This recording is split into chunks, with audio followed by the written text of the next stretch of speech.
Las manos mágicas te enseñan a resolver un tipo de problema de física. Hoy, dinámica, fuerzas centrífugas y peraltes. Bien, cuando un cuerpo lleva una trayectoria curvilínea, aparece con él una fuerza que quiere sacarlo de la trayectoria. Esta fuerza es la fuerza centrífuga y está relacionada con la masa y con la aceleración normal que sufre el objeto por el hecho de llevar una trayectoria curvilínea, ¿vale? Bien, esas trayectorias circulares, en las trayectorias circulares la aceleración normal sabemos que es mv cuadrado partido por r, donde r es el radio de giro, o bien m omega cuadrado por r, simplemente sustituyendo que v es omega por r, ¿vale? Donde omega es la velocidad angular y v sería la velocidad lineal de un punto de la periferia donde se lleva la trayectoria, ¿vale? Bien, para continuar con la trayectoria curvilínea, la fuerza centrífuga debe ser compensada por otra que llamaremos centrípeta, y que puede ser de muchos tipos: el lanzamiento, el peso, la tensión de una cuerda, etcétera, ¿vale? Es un tipo de fuerza de inercia. Un coche describe, vamos a hacer un ejercicio al suelto, un coche describe una curva de radio de 5 metros, el coeficiente de rozamiento es 0,1, calcula la velocidad máxima a la que el automóvil puede tomar la curva, ¿vale? Bien, dibujamos las fuerzas sobre el coche en la curva, es decir, digamos que la dirección de la carretera sería saliendo hacia nosotros, desde la pantalla hacia nuestra cara, ¿vale? Y entonces lo que tenemos es, por un lado, la vertical, esto sería las fuerzas tiran de él, la fuerza de rozamiento tira hacia atrás porque el coche tendería a salirse de la curva, la fuerza centrífuga tira de él hacia afuera, el peso tira hacia abajo, mientras que la normal, que es la reacción del plano, empujará hacia arriba. Bien, si a esto le aplicamos la horizontal, evidentemente es la dirección del radio de la curva, ¿vale?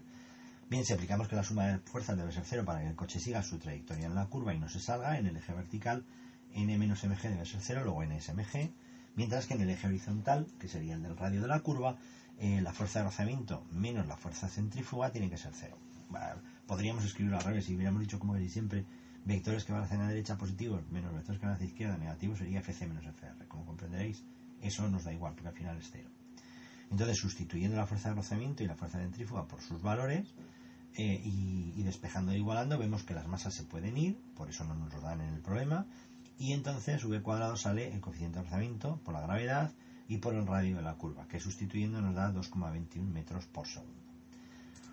Un ejemplo importante de la fuerza centrífuga suele ser los problemas con peraltes, y es que todo el mundo ha jugado al Scalestri y todo el mundo ha visto que cuando el Scalestri tú le levantas una de las curvas que tiene, automáticamente los coches pueden ir más deprisa. Sin embargo, si dejas la curva plana, entonces los coches se salen con mayor facilidad.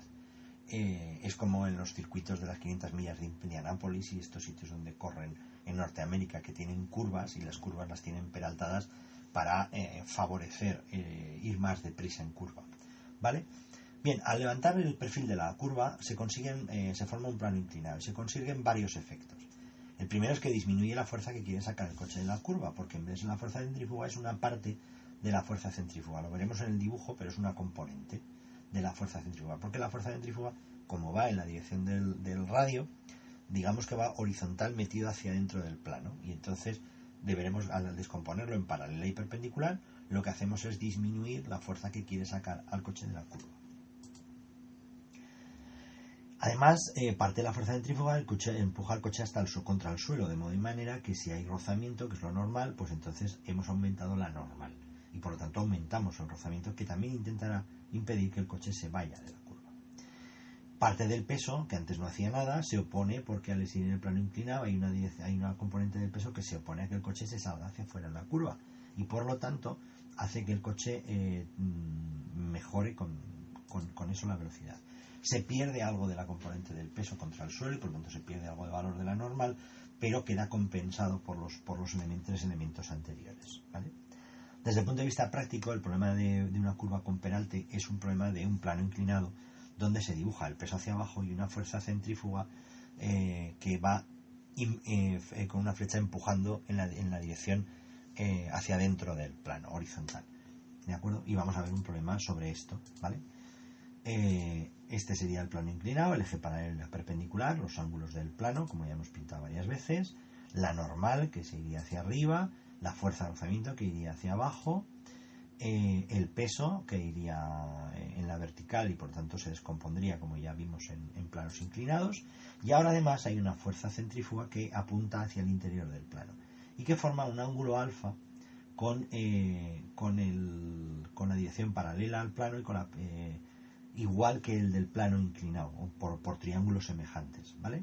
Entonces esta fuerza centrífuga se descompone en dos. Esta de aquí irá con el cateto contiguo, por lo tanto va con el coseno, mientras que esta de aquí, que es correspondiente a este trozo de aquí, va con el cateto opuesto, por lo tanto iría con el seno, ¿de acuerdo? Muy bien, vamos a ver un ejemplo. Supongamos que la curva anterior está peraltada con un ángulo de 30 grados, ¿vale? La del problema anterior. ¿Cuál es la velocidad máxima a la que podemos circular? Bien, usando el dibujo anterior, en el eje perpendicular tenemos la normal menos la componente del peso menos la componente de la fuerza centrífuga que va en la dirección perpendicular. Por lo tanto, esa es una ecuación. Sustituyendo, me sale que depende de la masa que tenga el cuerpo, m por 8,49 menos 0,1 por v al cuadrado, ¿vale?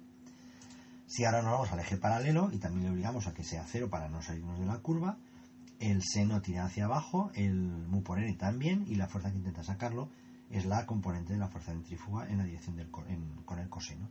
Por lo tanto, si sustituimos todo, lo que nos sale es que m es por 4,9 tal y esto sería la sustitución de m 4,9 sería g seno de alfa, y 0,1 es el rozamiento por la n, que es la que hemos calculado aquí, menos la masa por el coseno, que es 0,173, y por la velocidad al cuadrado partido por r, nos daría 0. Y por lo tanto podemos quitar la masa porque sacan el factor común, y si dos cosas son 0 o la masa es 0, en cuyo caso no tenemos problema, o el resto es 0, nos queda que v cuadrado es 5,75 partido por 0,18, es decir, 31,94, y que por lo tanto v es 5,65, una velocidad mayor que la que salía sin peralte.